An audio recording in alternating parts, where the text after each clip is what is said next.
never leave me. Guess I was dumb. Waited like forever to be your plus one, but I guess you were done. Left me at the Hello. Okay, so you guys know the drill. You've been here long enough. You know to drop your questions in the comments. Let us know you are here, and we will get through as many of them as we can during the episode. If you're watching this on Facebook, we have two groups, the Killer Author Club, and for our really hardcore killers, the Killer Author Clubhouse. That's the private group where we host our book club. And speaking of, we have Samantha Downing on November 16th, and we are reading For Your Own Good. So make sure to read it all the way to the end because there'll be tons and tons of spoilers. Lots of you guys asked for her, so you ask, the killers deliver. We also have a YouTube channel where you can stream us to your big giant flat screen on the wall, and you can find all of us wasting entirely too much time on Instagram, Facebook, Twitter, TikTok. For links to everything, hop over to killerauthorclub.com. You're probably also wondering where Killer Kara is. Don't feel sorry for her. She is lounging on a beach somewhere.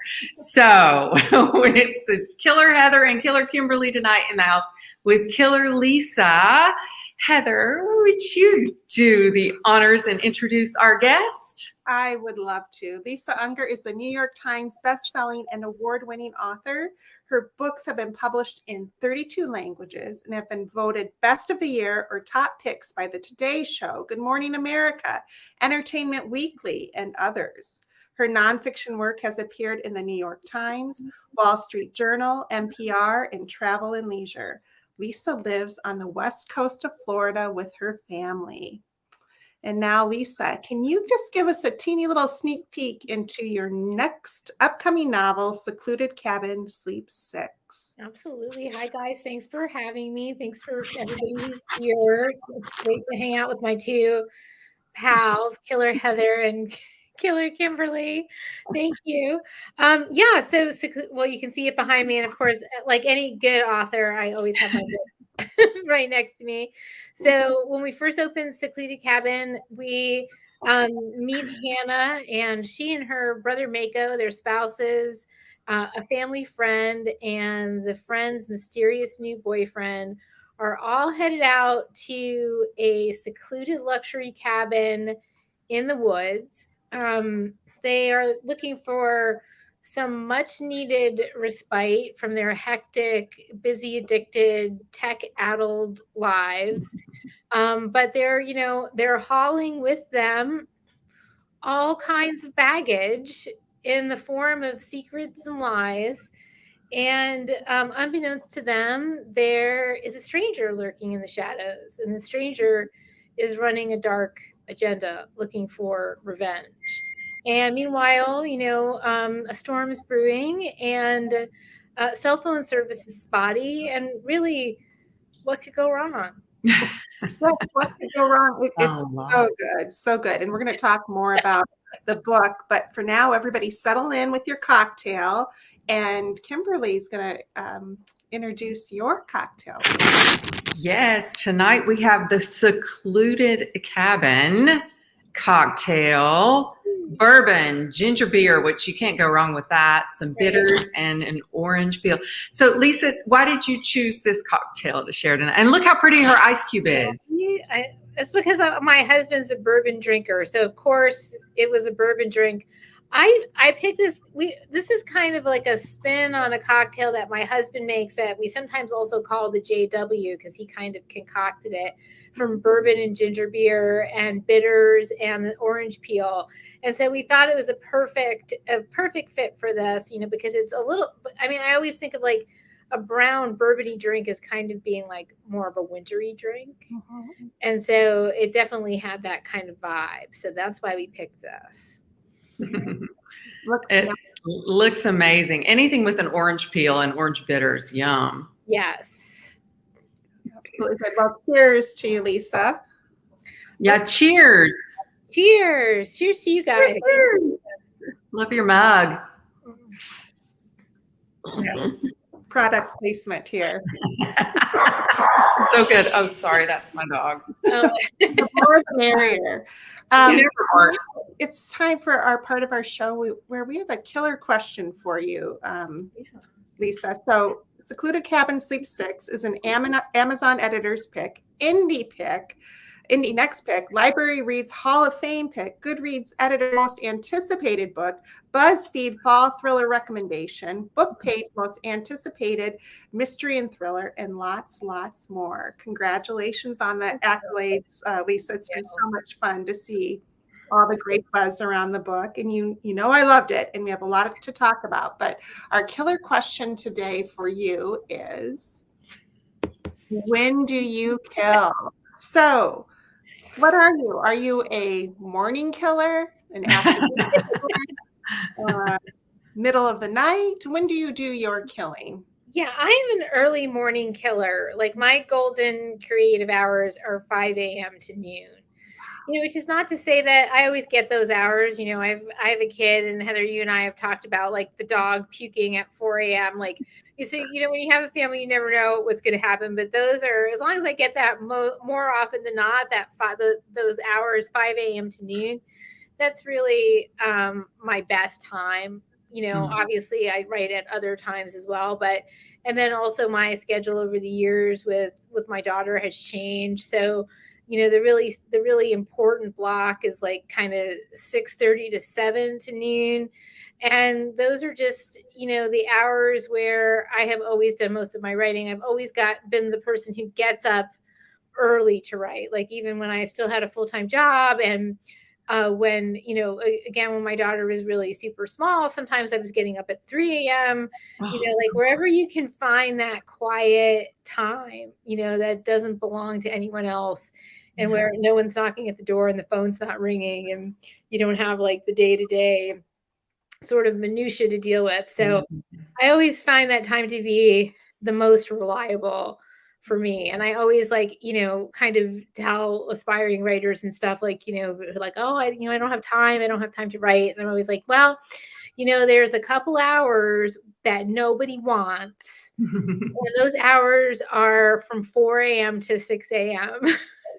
If you want to write and you're an early bird, that's your magic time. Exactly. Yeah. Exactly. Well, So when you're writing early in the morning like that, do you know when you begin a project who you're going to kill, or does that evolve over time? Yeah, I don't usually know much of anything about my book when I start writing. Like I will have what happens. My head just popped off. I have like a moment where I'm obsessed with something. Usually there's like some piece of, some piece of information that I've come across, and then I'm just researching. And the best way I can explain it is if like that kind of fascination or obsession connects with something else that I have going on within me, then I start to hear a voice or voices. And those are the voices that I follow through the manuscript. So, I might start with maybe kind of a vague idea of where I think the book is going or what I want from it. I have usually a character voice in my head. I probably don't know very much about that character. I definitely don't know who's going to show up day to day or what they're going to do. And I don't know how the book is going to end. If I did, I wouldn't be able to write it because I write for the same reason that I read, because I want to find out what's going to happen. But doesn't that scary? Okay, I have a lot of questions, especially with this book. I have a little bourbon. Because there were so many point of view characters, and you had so many things going on. If you don't have like a roadmap of where you're going, how do you keep all that straight? Do you write one all the way through and then come back and thread the others, or how do you do it? No, I mean, it evolves pretty much the way it evolves for my reader on the page. So, I mean, I sit down and I have this voice in my head and I start writing. And the only way that I can say it is that the book is not there until I start writing it. Like, it just doesn't exist. I could think about it all day long, but it just wouldn't be there until I'm at my computer and my fingers are on the keyboard. So even when we're talking about time shifts or, point of view shifts, like, so I'll just be writing, and, for me, it's a very subconscious, organic process, to the degree that, like, I might write something and go, well, I don't know why I just wrote that, or I don't know why this thing is here, or I don't know who this person is, but okay. And we just kind of go with it. And then 50 pages later, I'll sort of be like, oh, that's why. And it's almost like the subconscious knows the story better than the conscious mind does. And so, and it will evolve that way, like on the page, much in the way, like, your consciousness of your life evolves. Like, you're in the kitchen, making an omelet, and then all of a sudden you're time traveling, right? You're back in your mother's kitchen when she made you an omelet, or you're in the future worrying about like the fate of chickens or whatever it is, right? Like, that's the way your mind works. Right. All of our minds work. Right. So for me, it's very natural to progress in that way. And so if I'm writing, and then I kind of hit a wall, whatever that wall is for that given day, and I'll get up from where I am, I'll go exercise or do something. Like, you can exercise, you could bake a cake. Something physical. It always unknots those plot knots, right? Right. Yeah. You can do any of that. Take a shower, wash your hair. You cannot go on Twitter. You can't do anything like that. You've got to do TikTok for you. Shower, wash your hair. Perfect. Brilliant ideas when you're washing your hair. Yeah. And then I'll hear it. I'll hear the next thing, or I'll see it, or I'll have an answer to a question that I had about the character. It's never like a plot question. It's always the character. Yeah. Everything flows from character for me. Right. Yeah. So, and that's how I've written, 20 books and 3 novellas and however many short stories. And, I feel like a lot of times, like, I've been writing since I was a kid, right? Like, and I feel like it's almost like there's a part of my brain that never grew up. Nobody ever told me that I had to stop telling stories. Like, nobody ever stopped me. Thank goodness, right? So I'm still doing it. And, just having been a lifelong writer and a lifelong reader, my mom was a librarian. My whole education was focused on writing, everything from, journalism to poetry to screenwriting to, whatever I could learn about. And I feel like on some level, I started my first novel when I was 19. And I feel like on some level, I've just kind of internalized that form, and so it's just, for me, my life is a continuum, of reading, researching, and writing. It's a constant wheel of those things. And like, so there's never a point where I'm like, oh, what am I going to write next? Like, ever. So, but because, we got, for the killers out there watching, we're all at the same publisher, and you two have the same editor, right? So when because you have to get your editor's buy-in before she says, yes, go write that story. So how did you sell her this story? What did you say it was going to be about if you didn't know till you started writing it? I mean, I'll have like a paragraph or something that could be what it probably will be about. I mean, I've been doing this a pretty long time. You know how to pitch a story. They know I'm not like, it's not like my first rodeo. They know that it's going to, like in Erica, usually it's a multiple book contract, and Erica knows me at this point well enough to know, like, she could ask whatever she wants at that point, but I'm going to be like, I don't know. I don't know until I start writing. She's like, well, can you give me more about that? No, not really. She's like, okay, go forth and conquer, which is what she says. So, like I have an idea of where it's going to go. Like, I might be able to write you a paragraph. I might be able to tell her, okay, yeah, like in this case, like, hey, this was inspired by, my actual visits to secluded cabins in the woods during the pandemic. My family and I rented cabins, and some of them we took these vacations with our extended family, which, as you all know, can always be inspirational. Right. Yeah. And this other piece that, isn't too much talked about, and it's a big feature of the book, but I've been obsessed with DNA testing now for a while. And so I knew that piece was going to be part of it. So I had the idea, and usually by the time I'm telling her about it, I'm already writing it. right? Yeah. Like, there's no way for me to even, like, I couldn't sit down right now and tell you what I was going to write next. But when I sit down to write it, I'll already know what it is on some level. Yeah. That's so great. That's so interesting. I just heard,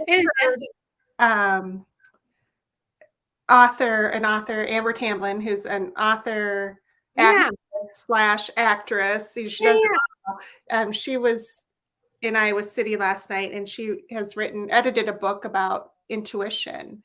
And when Yeah, you I was just sitting reading.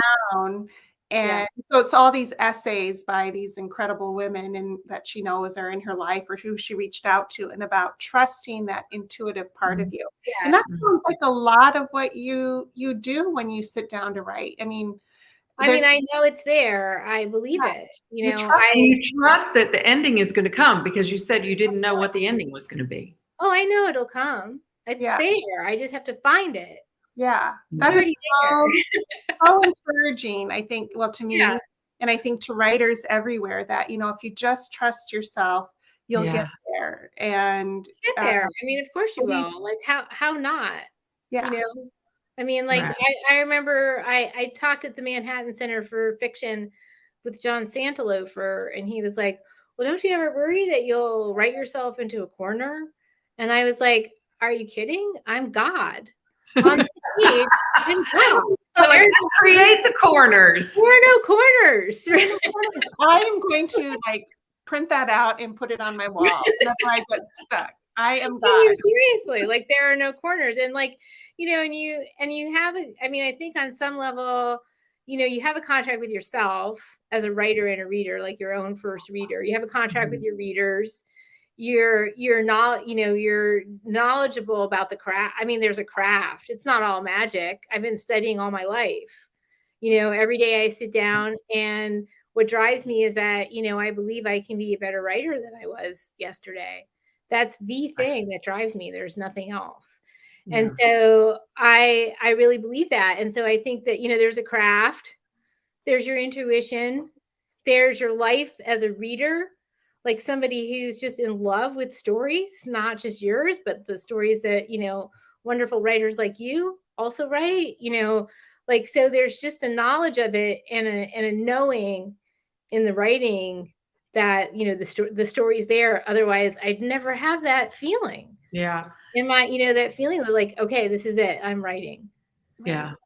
Yeah. I think Catherine McKenzie said to me at one point, she was struggling with something in her manuscript. She's like, the answer's always in the manuscript. Oh, yes. I'm like, well, there you go. It's always there.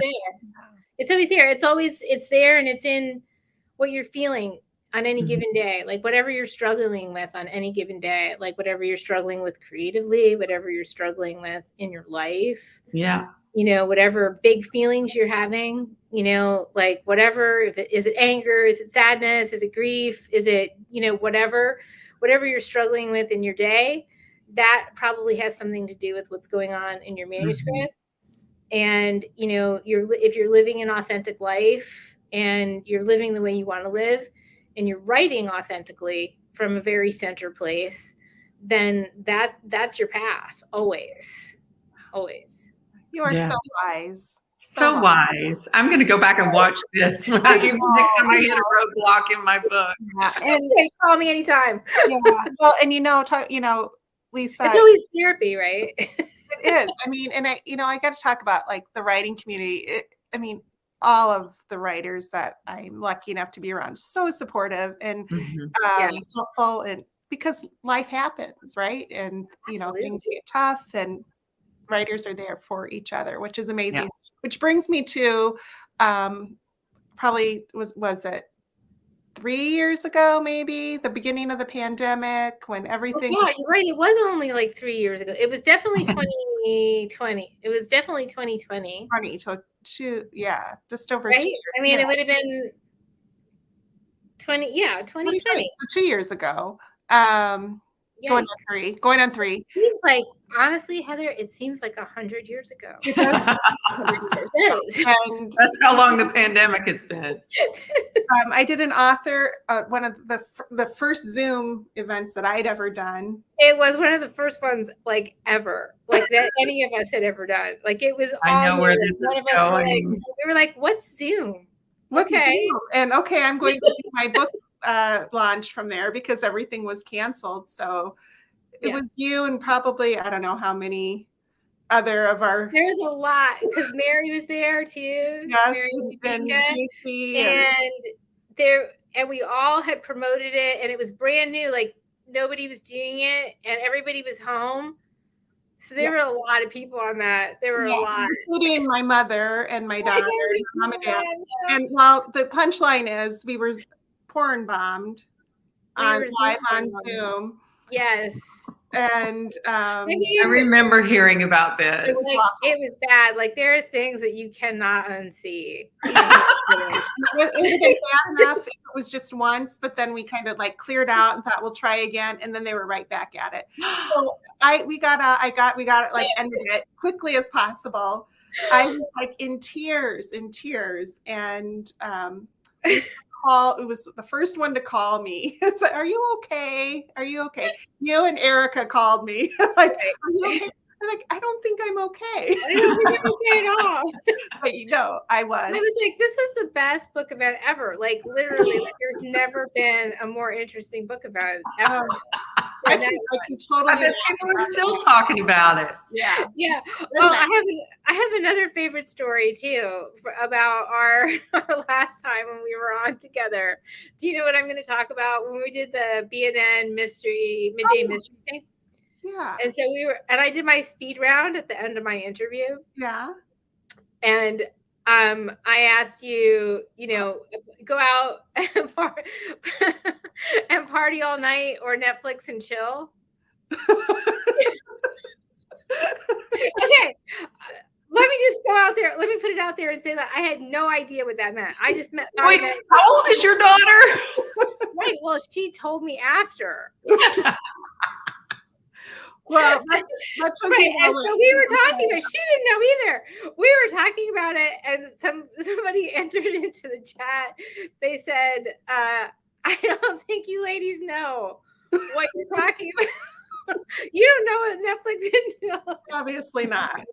What I meant was I like to just sit in front of the TV and binge watch something, right? Right, like that's what I thought too. Anyway, it's a real tell about your age because, like, I had this conversation with my friends later. My daughter and her friends were in the room as well. We were all chit-chatting about it, and my friends none of them knew like what it meant. And my daughter was like, "Oh yeah, 100%. That's what it means." I was like, "Okay, wow. Well, well, I'm still sticking with Netflix and chill." Yeah, yeah. It's always an adventure when writers get together, and it's so much fun. Oh my goodness. So, oh my gosh. So what do we have next, Kimberly? So a couple things. For some reason, the comment function is not working, so I have not seen any comments. I know you guys are leaving them, and so I'm very sorry about the questions that we're missing, but we will be able to see them once we pop over off of StreamYard and back onto Facebook. So when it comes to the giveaway,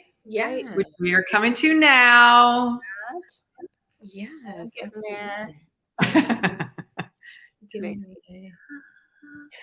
2 copies. Is it happening? Oh, are we waiting for like a graphic? Yeah. There we go. 2 copies up for grabs. Woo!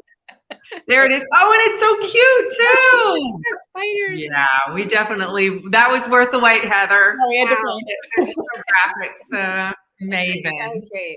Awesome. Yeah. So Lisa's giving away 2 signed copies of Secluded Cabin. All you have to do is answer this question about our killer guest, and we will pick from the correct answer from the comments. Like I said, we'll see them once we go back over to Facebook and YouTube. So the question is, what part of the U.S. does Lisa live with her family? So difficult. Yes. Yes. Very challenging question. And well, we also love to highlight our guest authors, some of their favorite independent booksellers. And Lisa has one. The one she chose, she has many, but the one she chose for tonight is the Oxford Exchange, the bookstore in Tampa Bay, Florida. And just from that picture, it looks absolutely gorgeous. Right. Tell us why you chose this one. Well, it was difficult to choose because, as we talked about before, I have two really wonderful independents in our area, Tombola Books in St. Pete and Oxford Exchange in Tampa. And Oxford is just such a beautiful store. They are so supportive of authors in the area, and they've been so supportive of me. And it's just a beautiful place for books. It has a gorgeous restaurant, a really, really nice. Also a really nice houseware shop. There's like office space there. And it's just like this really beautiful place that, honors books and authors. And I just look forward to my events there. And I know that a lot of people who come through town visit there as well. And it's just a really special place. Love it. Yeah. I'll drop the link in the comments in just a bit. And I'll be signing there on the 13th. So signed copies will be available. Yeah. Awesome. Yeah, she can personalize them. So make sure to visit their website. Yes. We also have a couple of, or actually one winner this time from the Killer Author Clubhouse. Membership has its privileges. Every episode we choose a name from the Clubhouse hat to win a piece of swag. And tonight it is a mug, Killer Author Club mug. And Crystal Harris, the mug is for you. You can put your bourbon cocktail in it, your Secluded Cabin bourbon cocktail in the mug and drink it. So please send one of the killers your address and we will send the mug your way. Awesome. Wonderful. And one of our newer segments is really fun. Except we don't have comments. Oh, that's right. They can't do it. Can we do it though? Can we ask a question? Yeah, we can do it. We can do it. Ask us anything if you dare. And so this is where we ask any kind of question off the wall. And my question is, and I think you've answered this a little bit though, but have you ever been like camping? Like not just cabin camping, but camping? No. And the way she says it too. No, like honestly, like actually that's not true. I'll tell you this. I trekked the Inca Trail to Machu Picchu. Oh. So I'm a little bit more outdoorsy than I do more outdoorsy things than I want to do sometimes. And so I did camp on that trip, but that was the only time in my life that I have camped, like slept outside, like, in a tent. And so, that was the only time that I have done that. And that is not an experience that I wish to repeat. Oh, funny. There's a story. I'll hike. I love hiking. I'll trek all day. But I'm going to need better accommodations at the end of that adventure. How about you, Kimberly? Have you ever been camping? So, yes, but my coolest camping, and it wasn't camping, it was kind of fun, wasn't it? But we went to Kenya and we did a walking safari with my kids and my husband and I, the four of us. And so you would get up in the morning. You slept in like tents, but nice tents. Like they had real beds and there was a tent that was, a shower tent and a bathroom tent. And so, but you would get up in the morning and you would hike all day with a guide through there were no fences or anything. You would elephants, all the animals were right there. And then you would by the time you got to where you were going at the end of the day, they had set up the new tent place. Right. And so you did that for 4 or 5 days. And honestly, it was luxury camping. It was as much camping as I could take. By the end of the trip, I was like, all right, now I need a real hotel room with a big bathtub. And I'm not a fan either. What about you, Heather? Do you like to camp? He does. I really do not. And the closest I've come to camping was like Girl Scout camp with my girls, Sure. and we were like in a teepee. But last year I went car camping with my husband, which okay, I know that look is Is that like with the Mercedes Sprinter where no, it's the back of his Jeep. It was okay, all right. As bad as it sounds. We went up into the mountains in Colorado, Wow. pillows, sleeping bags in the back of the car, and we nearly died from altitude sickness. I swear to God, in the middle of the night, we looked at each other like we're dying. Drive down. We drove up, and we slept in a church parking lot. Wow. It was bad. Do not recommend. So. But my boys loved camp. So, and actually my daughter even likes to camp. I'm just not, I'm too much of a prissy girl for that. Yeah, I'm with you. Same. Yeah. All right. Great. So much fun. Quick reminder for Samantha Downing on November 16th. She is discussing For Your Own Good. So make sure to read it all the way to the end, because we will have tons and tons of spoilers. And as a reminder, it happens exclusively in the Clubhouse. That is the private group on Facebook. So if you're not a member and you would like to join the book club with Samantha, then make sure to join the Clubhouse before then. Right. Fun.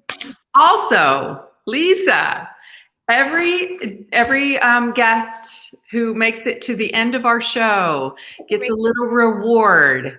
So you can, here it comes, print it out, hang it on your wall, put it on your t-shirt, whatever you would like to do, but you survived the Killer Author Club. So thank you. I love it. Thank you. Some people not survive? We haven't lost a writer yet. We haven't lost anybody yet. So good to know. And before we talk about our guest and who will be joining us in a couple of weeks, we do have something fun for Halloween. So, are you looking for love maybe in all the wrong places? The Killer Author Club has added Matchmaker to our resume. So please join us for Blind Date with the Killer book this Thursday, October 27th. And you'll look for our special post, and it'll be on all our social media. We have 11 books that we want to match you up with. And so if you want to go on a date with one of these books, then you have to take part by adding your own comments to the post that you will be seeing on this Thursday. And we will choose 11 lucky winners on Friday. So keep an eye out for that. So very fun. All right. Our next guest coming in 2 weeks on Tuesday, November 8th. We will have our very own Kara Ruda in the hot seat to talk about her upcoming release, The Widow. And we will see you then. But in the meantime, make sure to go shopping at killerauthorclub.com. And thank you so much, Lisa, for being here. Thank you, guys. This is so nice. So much fun. I appreciate it. Follow us all on all the socials, and make sure you go and get Secluded Cabin at Oxford Exchange and everywhere else where you get your books. So thank you so much, Lisa, for being here. And hang on just a second, and we'll go ahead and say goodbye. I guess I'm a killer.